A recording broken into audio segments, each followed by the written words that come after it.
And welcome back to the Hot Lap. We are talking Adrian Newey, finally, officially at Aston Martin. And what does that mean for the rest of the grid? What does that mean for Aston Martin? And what is he going to have to do? Because to be fair, the Aston Martin in testing wasn't exactly the quickest car. Can Adrian do anything for that 2025 car? Or is 100% of his focus going to be on the 2026 car? Either way, you could argue that Aston Martin potentially needs a bit of saving.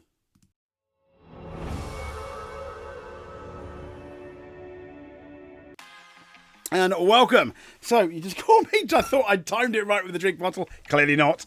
But yes, so £3,720 per hour. We'll get into all those facts about how much he gets paid. But Adrian Newey officially started, we mentioned in the beginning of March, but officially Monday the 3rd of March, first day at work, let's say first working day of March, and he steps into the Aston Martin. And this is clearly a Red Bull fan. But... Well, there we go. I think I've shown it before.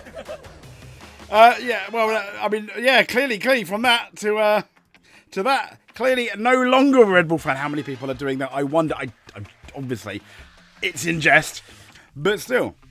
And let's have a look then at Adrian Newey. I mean, this is his salary compared to the other F1 drivers. So only 3 F1 drivers get more than him.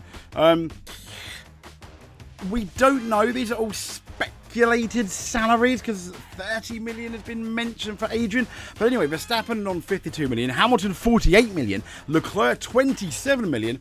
Then we have Adrian Newey earning more than either of his drivers at the Aston Martin team, because he's on 20 and Alonso is on 16, Norris on 16, Russell on 12, Sainz on 8, Gasly on 8 and Albon on 6. So, is he worth it? I imagine he's going to be. I imagine he very much is worth it. So this is from Crash.net. This is the speculated, and bear in mind, speculated salary for Adrian Newey, 30 million. So we're looking at £62 a minute, £3,720 per hour, £89,285 a day. Surely this is raw. 62,000. $625,000 per week even. 2.5 million per month, making it 30 million a year. 625,000 per week. I mean, at this point, no one really is worth that much, is it? I mean, that's football levels of ludicrousy. Ludicrousy. Ludicrousy, is that even a word? Ludicrous. I mean, that's absolutely crazy. But... is he worth it? Is he worth it? Well, many would argue he is. We'll get into that in a second. This is the interview about why he chose Aston Martin. Decide then on this project with the options that you had available to you. What has brought you here to Aston Martin Aramco? Lawrence. That's easy. No, seriously, I think. I mean, he says Lawrence. He laughs. Is it one of those awkward laughs? Because yeah, Lawrence, I like your money. Many people suggested he possibly sold out to go to Aston Martin. He's making the Aston Martin team a lot more valuable for when someone like Lawrence Stroll would like to sell it. And will he sell it? Well, I guess that may well, according to some sources, depend on how much longer his son wants to stay in Formula One. Now, clearly, he's going to need an absolutely epic car, about a second faster, I think, to have a hope and chance of winning the race, and a teammate that's going to do everything Daddy Stroll says. You just need to look at the his earlier Formula categories to get that picture. But also, on the other side, playing devil's advocate for some, Adrian Newey, he likes a challenge, and he did that. He brought Williams to the forefront and made it an amazing team. He brought McLaren to the forefront. They won championships as well. He went then after McLaren. He nearly went to Jaguar, didn't, stayed at McLaren. We could do a whole episode about that one day. But then eventually he went to McLaren, to Red Bull, which essentially Red Bull bought from Jaguar, I think 2006, 2007-ish. And yes, he didn't produce the best car in 2008, good car in 2009, and then started to dominate in 2010 to 2013. And again, in terms of the Constructors' Championship in 22, 23, 24, and obviously the drivers from 2021. But let's see what else he says. I felt as if I needed a new challenge. There you go. That's what he says. And you have to be honest with yourself. You have to keep yourself fresh. And so I say, took a bit of time off. Lawrence and I have known each other off and on over the years. Yep. We often bump into each other in the gym, particularly at the Middle East and Far East races. Really, Lawrence's passion and commitment and I mean, I don't know how much I believe, but he is obviously very committed to his son winning a race in the World Championship. But I think Adrian, I think when he went there, he wanted more, to be invested more in the team, and I think he's kind of like got that. Ever since he became a big deal, even at Williams, he wanted more say in the team and even ownership of the team.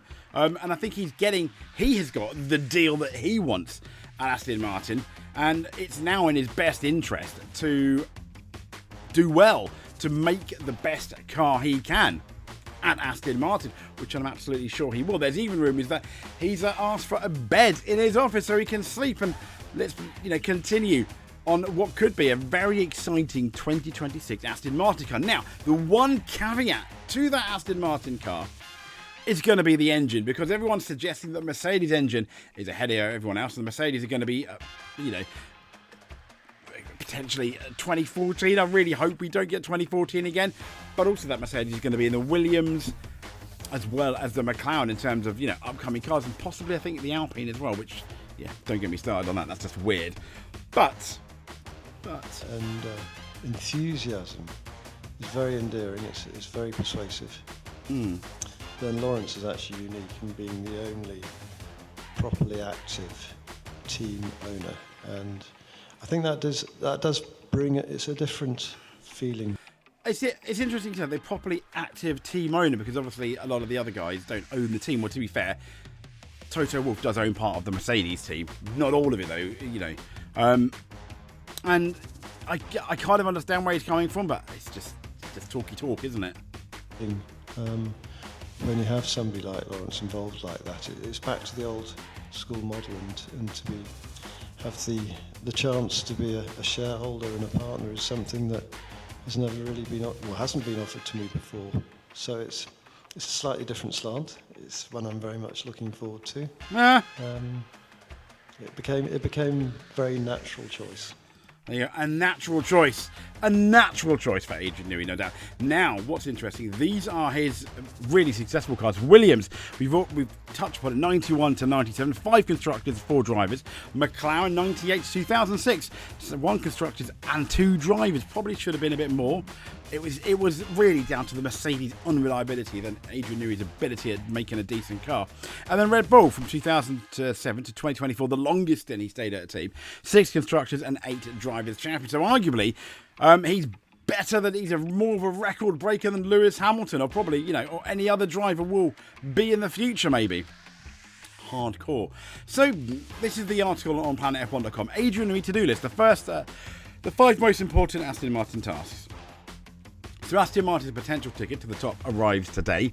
Monday the 3rd of March, as F1 design guru Adrian Newey officially starts work with his new team, following the news of his Red Bull exit last year. So Newey stands as the most decorated individual, we know that, absolutely, but his to-do list, and the one they got here, we've already talked about, is harness that potential of Honda and Aramco ahead of F1 26.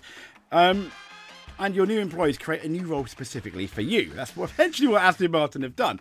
And it was in last September where we just saw that clip from the interview. His role is exactly what it says on the tin. He's going to manage the relationship with incoming partner Honda, fuel supplier and title sponsor Aramco, and lubricants provider Valvoline, all of whom signed a technical collaboration agreement last year. And they said go deeper with Newey's Aston Martin move. He's already on record saying that F1 is likely to revert to being an engine formula, and when it was, in that turbo era, he kind of lost interest because he felt there's not that much he can do to make the Red Bull faster with their Renault engine. But they're saying his influence alone makes Aston Martin Honda far more likely to go the way of Red Bull Honda, the dominant team engine partnership of recent years. And F1 potentially bracing sustainable fuels from next year too. Well, we know they are. Could they bring back those V10s though? But anyway, I digress. What goes in the tank could emerge as a greater performance differentiator than before. And nobody in the sport is better placed to mix all these ingredients together, they're saying, than Mr. Newey. And if you've read his book, How to Build a Car, you'll likely be familiar with his approach. His top priority is to establish a concept that can be evolved over the duration of rules, which is good. And the second thing he's looking to achieve is incorporating these ideas and innovations into his car. Now, one thing Adrian Newey is reportedly good at, he doesn't, in terms of designing his car, lots of people suggest he doesn't really have an ego. He's quite happy and open to talk about different concepts, different ideas, which I think is quite interesting. Get to know Fernando Alonso and that other guy. Yeah, so it's been a long time coming. He's always wanted to work with either Alonso or Hamilton. He's got his wish with Alonso. The two-time champion has already come close. He joined McLaren just as Adrian left. And he's also suffered at the hands of Newey in regard to battling with his, the Newey designed Red Bull car of Sebastian Vettel. And they've got here more on Fernando Alonso and Aston Martin. Throughout Red Bull's recent dominance, it was thrilling to sit back and imagine conversations taking place between Newey and Max Verstappen in between simulator sessions. Shall we do this, etc. There will no doubt be a familiar rush, obviously, with Alonso and Newey. And they're saying that, as with the partnership at Red Bull, Alonso and Newey have the potential to become Aston Martin's driving force, but do not overlook what Adrian could do for Lance Stroll. Okay, thanks. So get up to speed in Aston Martin's state-of-the-art factory, and they do. So an office complete with a drawing board is going to be ready and waiting when he walks through. And that's at least according to the newly installed team. Principal Andy Cowell, who is from Mercedes fame, designed those lovely Mercedes engines, had a big say in them. He told media at the recent F175 event that Aston Martin have the essentials in place to welcome Newey. So that's quite interesting. Sprinkle some magic. In truth, the mood music was not great down at Aston Martin in pre-season testing last week, as we kind of implied.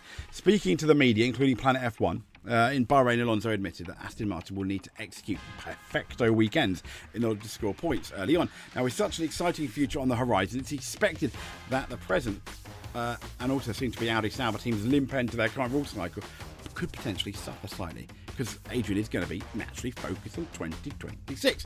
Now, indeed, after testing based on conversations with teams up and down the paddock and impressions from watching trackside in Bahrain, the Aston Martin and Sauber are looking, this is amazing, 9th and 10th heading into Australia. Who would have imagined after that amazing 2023 start? Now, the field is so close on pace. However, Aston Martin have stopped short of writing off the season entirely, although Adrian Newey's focus, as we've already mentioned, is mainly going to be on the 2026 season.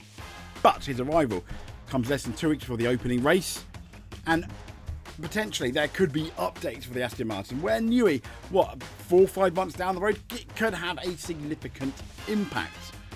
Could. I said could. But there we go. So Adrian Newey. Now, in relation to why the Aston Martin car's so bad, I remember the days when Lawrence Stroll said basically copy the Mercedes from pictures.